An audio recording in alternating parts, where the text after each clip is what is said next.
किया जा सकता है इससे पहले कि हम जान सके कि वो क्या चीज़ है। सीन शिफ्ट होकर पहुंचता है दो बहनों पर, जिसमें बड़ी बहन थी एबी और छोटी थी बेथ।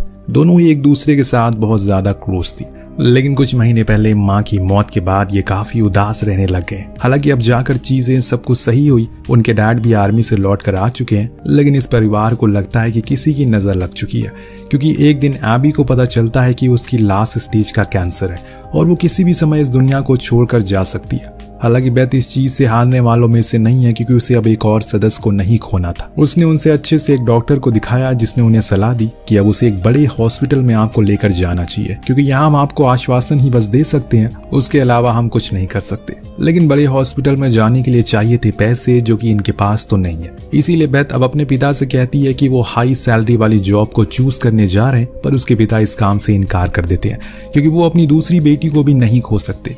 पर बेथ ने ठान लिया कि वो जाएगी, क्योंकि ऐसे वो उसे मरने तो नहीं दे सकती। दरअसल यहाँ से बाहर के देशों में कुछ ऐसी जॉब होती हैं जो काफी रिस्की होती हैं। हालांकि ये हमारे भारत में भी है, पर यहाँ काफी मात्रा में उस काम को करते हैं लोग। ये काम था यूरेनियम माइन प्रोजेक्ट में खोज करना, पता लगाना कि आखिर कहाँ कहाँ ऐसा कुछ पदार्थ मिल सकते हैं। कुछ समय के बाद बेथ की वहाँ नौकरी लग जाती है। फिर हम उस माइन को देख पाते हैं जो शहर से बहुत दूर एक सुनसान इलाके में थी, जहाँ बेथ अपने एक साथी एडम के साथ काम कर रही है। लेकिन यहाँ कुछ खास नहीं मिल रहा था जिससे इन्हें बोनस मिल सके। इसीलिए बेथ कहती है कि हमें जंगल की दिशा में जाना चाहिए, हो सकता है कि वहाँ कुछ मिल जाए। लेकिन एडम इनकार कर देता है, क्योंकि जगह रशियन बॉर्डर से बहुत ही ज्यादा नजदीक है और ऐसे में अगर उन्होंने हमें देख लिया तो शूट कर देंगे। तो जहाँ जगह मिली वहीं हम काम करते हैं। पर बेथ का मन नहीं मान रहा है। फिर भी वो उसकी बात मान लेती है, लेकिन बेथ को पैसे चाहिए थे और उसके लिए रिस्क तो उठाना ही पड़ेगा। इसीलिए वो दिन ब दिन खुद अकेले ही उस जंगल के रास्ते चली जाती है, बंदूक लेकर। लेकिन जैसे ही उसने कुछ कदम जंगल में रखे, उसे उस डरावनी खामोशी का एहसास होने लगा जो हर पल उसे डरा रही थी। ऐसा लग रहा है कि मानो कोई आसपास है जो उसे बार बार देख रहा है। तभी बेथ की नजर एक स्टोन पर गई, जो कि बहुत ही अजीब था। ऐसा कुछ यहाँ पर मिलना उसकी कल्पना से परे था। उसने उसे अपने पास रख लिया और बेस पर लाकर उसे चेक करने लगी कि आखिर ये क्या चीज है। थोड़ा रिसर्च करने पर पता चला कि एक ब्लैक स्टोन है, जिसके अंदर ऐसा लग रहा है कि मानो इंसानी जान है, क्योंकि उसका तापमान 37 डिग्री था। एक पत्थर का तो कोई तापमान नहीं होता। इससे आगे वो कुछ और खोज पाती। तभी उसके डैड का कॉल आता है, जो उसे बताते हैं कि डॉक्टर ने जवाब दे दिया है, क्योंकि वो बहुत ही ज्यादा दर्द में है। इसीलिए मैं उसे घर लेकर आ रहा हूँ, कम से कम वो सुकून से अपने घर तो अपना दम तोड़ सकेगी। उनकी ये बातें बेथ को किसी तीर की तरह चुभती है। वो अपना सारा काम धाम छोड़कर सीधा घर के लिए निकल गई। किस्मत अच्छी थी कि एडम ने उसे बताया कि अभी कुछ देर में एक हेलीकॉप्टर जाने वाला है, तब तुम उसी में बैठ जाओ। लेकिन क्या सच में उसकी किस्मत इतनी अच्छी है, ये तो हमें समय ही बताएगा।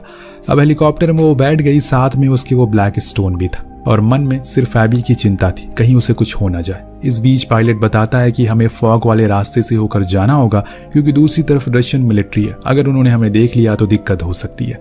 अब ये लोग फॉग वाले रूट को फॉलो करते हैं, परंतु कुछ ही समय बाद बेथ देखती है कि बाहर एक पंछियों का झुंड उड़ रहा है। लेकिन ये बात उसे कुछ हजम नहीं हुई, क्योंकि इतनी ऊपर उड़ने वाले पंछी आज तक पैदा ही नहीं हुए, वो भी एक साथ इतने सारे। ये कैसे मुमकिन हो सकता है? इस दुविधा में वो थी कि तभी वो पूरा झुंड इनकी तरफ आना शुरू करता है, जिसके कारण उन सभी की टक्कर चॉपर से हो जाती है, जिसमें पायलट संतुलन खो देता है। हालांकि उसने बहुत कोशिश की, लेकिन अंत में वही हुआ जिसका डर था। उस सुनसान घने जंगल में हेलीकॉप्टर क्रैश हो गया। सिर्फ बचे एक पायलट, जिसमें आधी जान बची थी, और एक अकेली बेथ, जो ठीक ठाक थी। पर अब यहाँ उसे अपने डैड की कही बात याद आ रही है।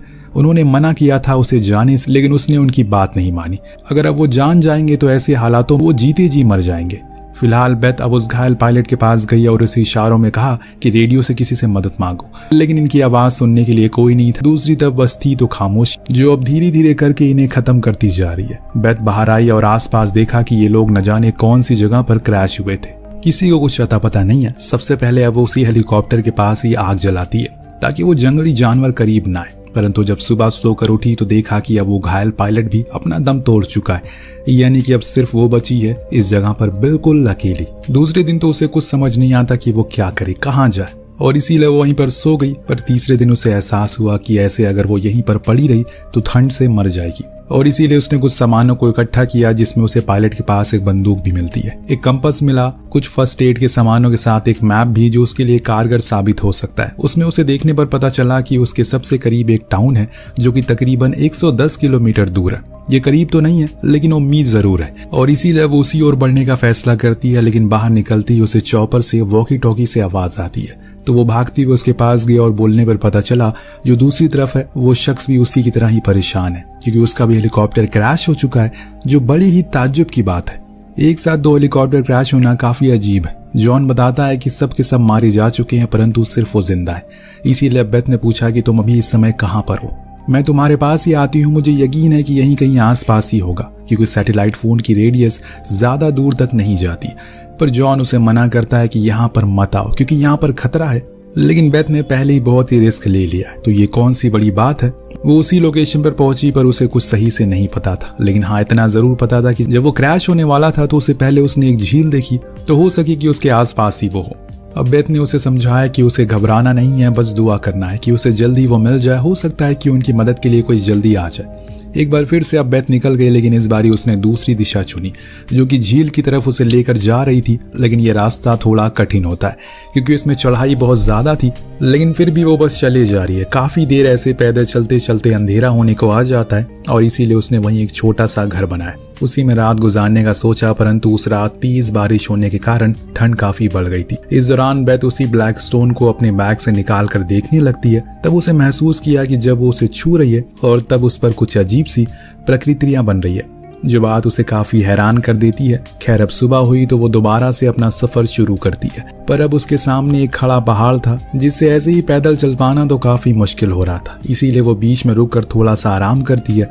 इस दौरान उसकी और जॉन की लगातार बातें होती रहती है, जिसमें दोनों ही अपने बारे में कुछ न कुछ बातें करते रहते हैं। जैसे कि बेथ यहाँ पर अपनी बहन के लिए आई थी क्योंकि उसे पैसों की सख्त जरूरत थी, तो वहीं जॉन का कहना था कि वो एक जियोलॉजिस्ट है, उसे ऐसी जगहों पर खोज करना पसंद है, लेकिन ये क्रैश उसे समझ से एकदम परे है।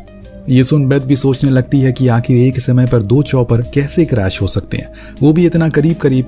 अब बेथ जिस पहाड़ पर चल रही है वो सीधा था एकदम, और इसीलिए उसे अपने पैर टिकाने में काफी दिक्कत हो रही थी। तब उसे वो स्टोन को फिर से बाहर निकाला, तब उसने देखा कि जैसे चाहे वो उसे आकार दे रही थी, वो उसी में तब्दील हो रहा था, यानी कि उसी आकार में बन रहा था। इसीलिए उसने अब उसी की मदद से ऊपर चढ़ने का सोचा, जो कि वो कामयाब भी होती है। एकदम टॉप पर जाने के बाद उसे अपने सामने वही झील दिखी जिसका जिक्र जॉन ने किया था, तो शायद हो सकता है कि उसी के आसपास वो हो। पर जाने से पहले उसने एक बड़ा सा एरो वहां बना दिया ताकि अगर कोई प्लेन या हेलीकॉप्टर यहाँ से गुजरे तो उसे पता चल जाए। जब उसने अपनी दूरबीन से देखा तो उसे वही सामने पंछियों का झुंड दोबारा से दिखा, और साथ में दूर एक आर्मी बेस जो देख उसे लगा शायद वो लोग उनकी मदद कर दे। लेकिन तब तक जॉन ने उसे बताया कि वो गलत दिशा में जा रही है, वहां वो नहीं है। अभी जिस जगह पर वो है वो रशियन एरिया है, तो उसे फौरन पीछे हटना होगा वरना वो लोग तुम्हें मार देंगे। बेथ ये सुनकर डर गई और फौरन घबरा कर पीछे भागने लगी। इसी हड़बड़ी में उसका पैर स्लिप हो जाता है, जिससे वो सीधा नीचे गिर पड़ी और इसमें उसके पैर में चोट भी लग जाती है। लेकिन वो रुकी नहीं और बस चलती रही। कुछ दूर जाने के बाद उसे एक उजड़ा गांव दिखा जहां ना इंसान थे और ना ही उनकी जात। हालांकि घर तो बहुत सारे थे, पर उन्हें देखकर ऐसा लग रहा है कि मानो कि उन सभी को एक ही झटके में किसी ने उजाड़ दिया। पर बेथ को अभी आराम करना, इसीलिए अंदर जाकर वो थोड़ा आराम करती है। जब खाने की तलाश करती है तो उसे सड़े हुए 2 अंडे मिलते हैं जिन्हें कच्चा ही उसने खा लिया और फिर सो गई। अगले ही पल उसे एक आहट सुनाई दी, शायद उसके करीब कोई आ रहा है। खिड़की से बाहर देखने पर पता चला कि ये कोई सोल्जर है, तो उसने फौरन गेट को लॉक कर दिया और खुद की सुरक्षा के लिए बंदूक लेकर वहीं छुप गई। पर वो शख्स इसे देख लेता और घर के अंदर घुस जाता है, तो बेथ उसके हाथ पर शूट कर देती है। पर बाद में उसे पता चला ये आदमी भी उसी की तरह खो गया है और इवान नाम के आदमी उसे गाइड कर रहा है, जिससे वो वॉकी टॉकी पर बात कर रहा है। लेकिन इससे भी अजीब बात यह है कि इस सोल्जर के पास भी वही सेम ब्लैक स्टोन है और जो इवान के पास है वो असल में कोई और नहीं बल्कि जॉन ही है। जी हाँ, जो इन दोनों के साथ खेल रहा है। जब उसे पता लगा, बेथ को पता चल गया है, तो उसने बड़ी ही अफसोस के साथ कहा, तुम दोनों मेरे फेवरेट थे, लेकिन अब खेल बिगड़ चुका है। बेथ गुस्से के मारे वॉकी टॉकी को फेंक देती है और जब गुस्सा शांत हुआ तो उसने उस घायल सोल्जर की मदद की। हालांकि वो उसकी बात को समझ नहीं पा रहा है, लेकिन फिर भी बेथ उसे समझाने में लगी। जो पत्थर उसके पास हूबहू उसे वही पत्थर मिला था उस जंगल से। हो सकता है कि हम दोनों की कहानी इसी पत्थर से जुड़ी हो, पर पहले हमें खुद को किसी सेफ जगह पर चलना होगा। अगर तुम मुझे बेस तक लेकर जाओगे तो मैं तुम्हारी मदद करूंगी। वो सोल्जर मान जाता है।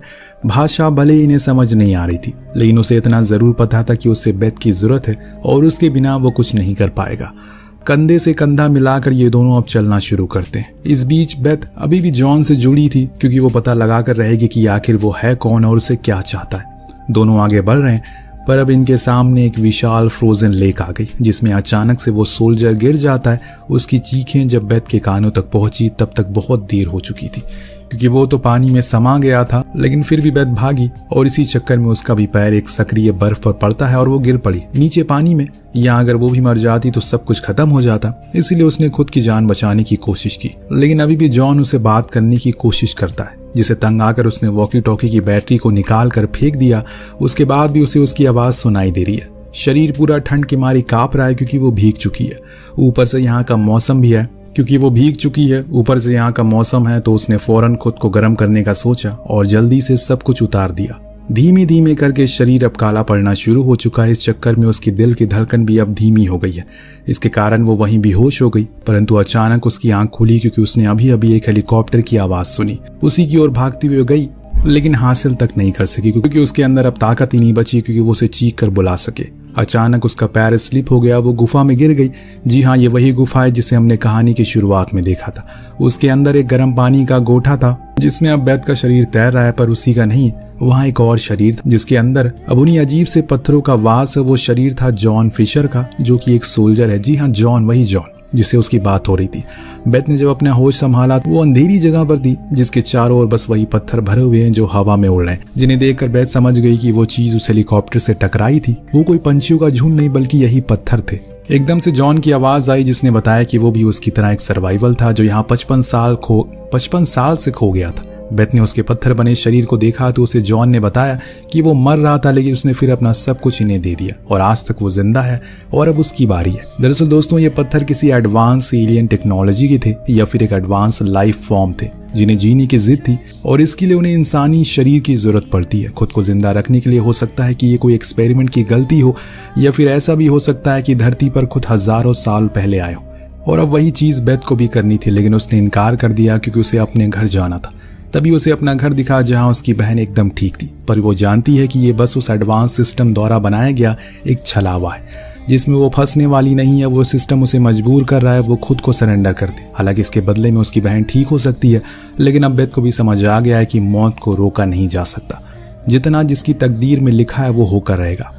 उसने अपने घर का दरवाजा खोला। बाहर तेज तूफान था जिस बीच उसे कुछ हलचल आई जिसे हमें पता चला कि शायद उसे रेस्क्यू कर लिया गया है। 4 दिन बाद जब उसकी आंख खुली तो वो अपने एक दोस्त के घर थी जिसने बताया कि उसे रेस्क्यू कर लिया है। ये सुन वो थोड़ा हैरान भी होती है। अभी उसे फौरन अपनी बहन के पास जाना होगा जो आखिरी सांसें गिन रही है, तो वहीं उसके पिता भी खड़े थे।